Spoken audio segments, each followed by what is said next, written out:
After 7 years in prison, cockney gambler Jake Green was finally released from prison. 2 years after his release, he and his brother Billy went to one of the most important casinos in the area with the intention of recovering the money the owner, crime boss Dorothy Macha, owed them. Ignore the bodyguard's advice. He allows Jake to play his own game. While going up, Jake hesitated to take the elevator because of his claustrophobia, but the other bodyguards reminded him that they had to go up 20 floors, so he gave in and took the elevator while struggling with panic attacks.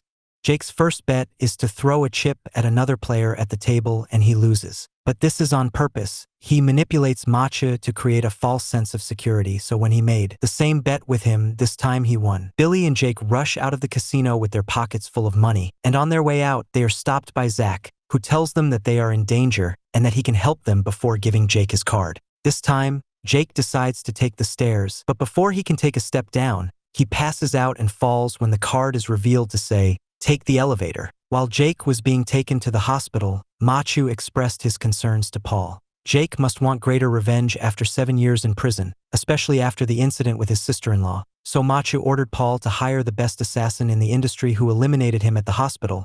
Jake was informed that the cause of the blackout could not be found in the first eye test, so he should go home and rest while he waits to learn the results of the blood test. Billy went to his house while Jake took bodyguards for protection, but they were all shot as soon as they arrived. The only reason he dodged was because he found a map on the ground said, "Pick this up," so he bent down to do it. He tried to escape in his car, but the driver was also shot. Luckily for him, Zach arrived in time to save him and take him away. The assassin, Sorter, couldn't understand why he missed, since he never missed, and theorized that someone must have warned Jake. However, what he told Masha when scolding him was that he failed because he had a bad feeling.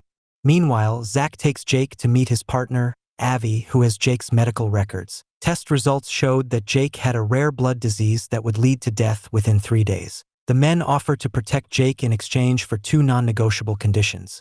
He must give them all their money and do everything they ask, including answer all their questions. They gave him 3 hours to decide, but Jasky left without saying a word because he believed they were trying to trick him. The results he got at the hospital were the same, but Jaskier again assumed the lab must have been paid for by Zach and Avi, so he got a second opinion from his own doctor himself, who also gave him the same prognosis. After threatening him with a gun to ensure that he also did not get paid, Jake admitted he had no other choice and after taking the money at the bank, returned to accept the deal with the men. As they walk, Avi explains that they are loan sharks and that they will lend Jake money. After visiting his first customer to deposit money, Avi asks Jake to tell him everything story about his story with Machu. Masha has 3 very stupid men working for him called the 3 Eddies. They lost their card player before a big match and knew Jake was a good player, so they called him up to replace him. Jake wanted to refuse, but they threatened Billy's family, so he had to accept to protect them. However, while playing the game, the other men at the table begin insulting Jake and his mother. Jake did not accept this, so he started shooting. The power went out, the money disappeared. Soon someone gave his name and Jake was questioned by the police. To stop him from speaking, they threatened his niece and accidentally killed his sister-in-law as she was trying to protect her daughter. Jake did not tell the police that Machu organized the game and was sent to prison. For 7 years, during this time, the Eddies upset Machu in some way, causing him to use them as concrete. After visiting a group of customers, Zach sends Jake to stay in a motel. Meanwhile, Macha and Paul visit crime boss Sam Gold, who is considered the ultimate figure that all other crime bosses want to be like. However, Gold never has visitors, so they meet with his advisor, Lily Walker, who agrees to negotiate a powder deal with Machu.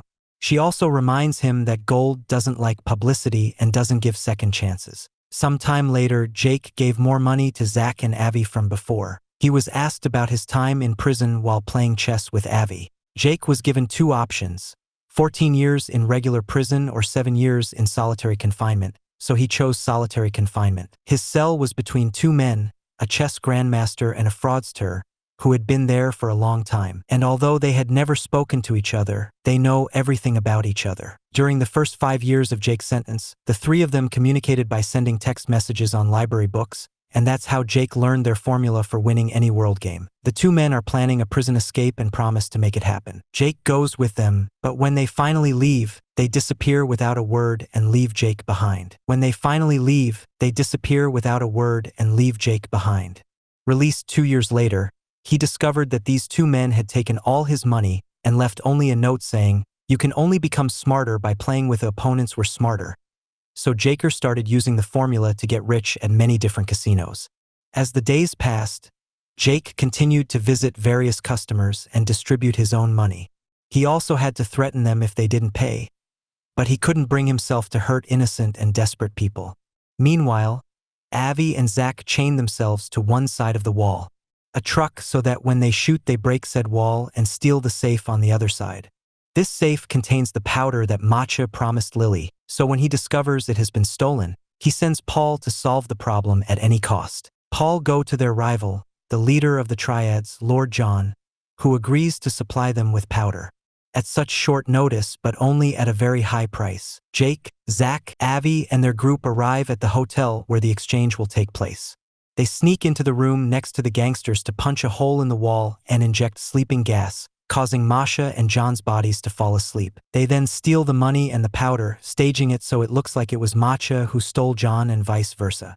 Sometime later, Jake gets a call from Billy. He tells him that he asked around and found out that Zach and Avi are so dangerous that even gold doesn't want to touch them, so Jake should get out of there. Jake doesn't listen and goes back to work, where he is expected to kill a scared customer. He refuses and tries to shoot Avi, but he realizes the gun is out of bullets just before Avi knocks him out. Jake wakes up a few hours later at the motel and gets a call from Avi saying he survived the third day so he should take the test. After a visit from his niece and Billy, who left him a gun just in case, Jake goes to see the doctor, who confirms that the diagnosis was wrong and that Jake is fine.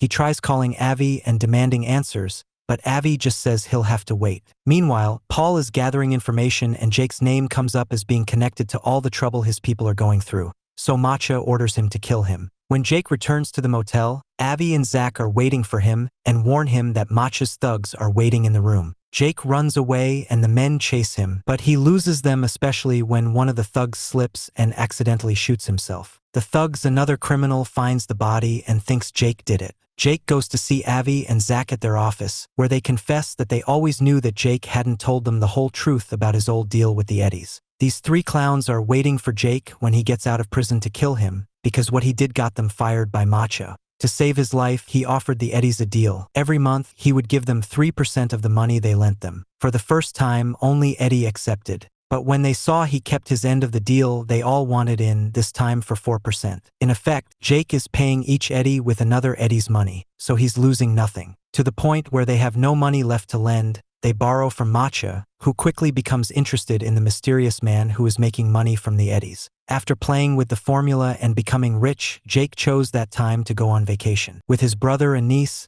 and that's when Matcha killed Eddie's family for not paying him back. Speaking of Matcha, he was having dinner at a fancy restaurant when someone came to visit his henchman, who told him that Jake had escaped. Sorter realized John's lover was impersonating a waitress, so he shot her before leaving the restaurant to attack his driver. However, his shot still ended and he only needed to injure her, not kill her, so before dying, the woman shot Masha in the finger amid the chaos. Sorter was then sent to Lord John's hideout to kill him and his men. Back to Jake, he's still chatting with Zach and Avi while they're playing golf on the rooftop. They explain to him that no one has ever seen gold because he doesn't really exist. It just represents the ego. And personifying greed, he has power only over those who invest in him. So what Jake needs to do is change the rules about what he allows to control him.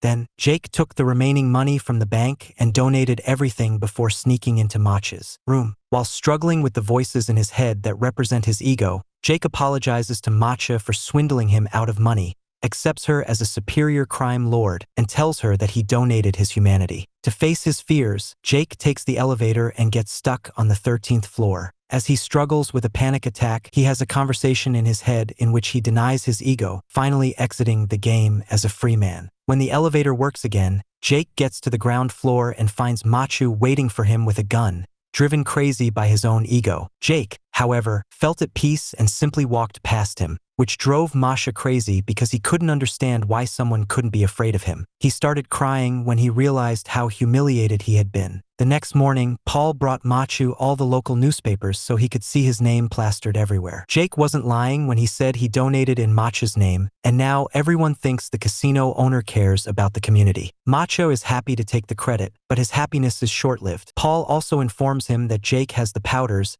and that he has been playing them for a long time. Paul, Sorter, and the rest of Macha's henchmen visit Billy, who has hidden his daughter in a closet when he realizes that one of his bodyguards has betrayed him. When he is found, the men begin to hurt him by interrogating him, not believing him when he says he doesn't know where Jake and the powder are. Paul's torture methods quickly escalated and Sorter began to feel uncomfortable, especially when they took the girl out of the closet after hearing her sobbing. Refusing to hurt a child, Sorter abandoned his ego and began killing his teammates, his henchmen, in a methodical and efficient manner, but in the end he made a mistake and was killed. Meanwhile, Macha is visited by Lily. She brings him a crown sent by Gold, who is not happy to see Macha's name all over the newspapers because he does not like publicity. Lily also informs him that Macha's time is up and he won't get a second chance, which sends him into another crazy panic attack. Avi and Zach take Jake and the powder to Macha's casino, where Avi eventually beats Jake in a game of chess while confessing the final details of the story. He and Zach are the men in the cell next to Jake, and they still want to take him with them, but he is not ready to accept the truth, implying that they are nothing more than simple men,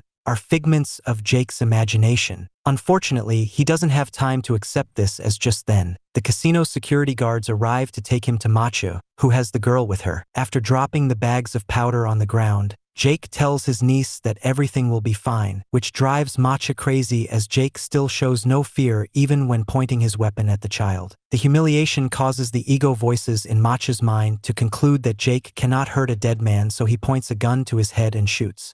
Thanks for watching, and don't forget to subscribe to our channel.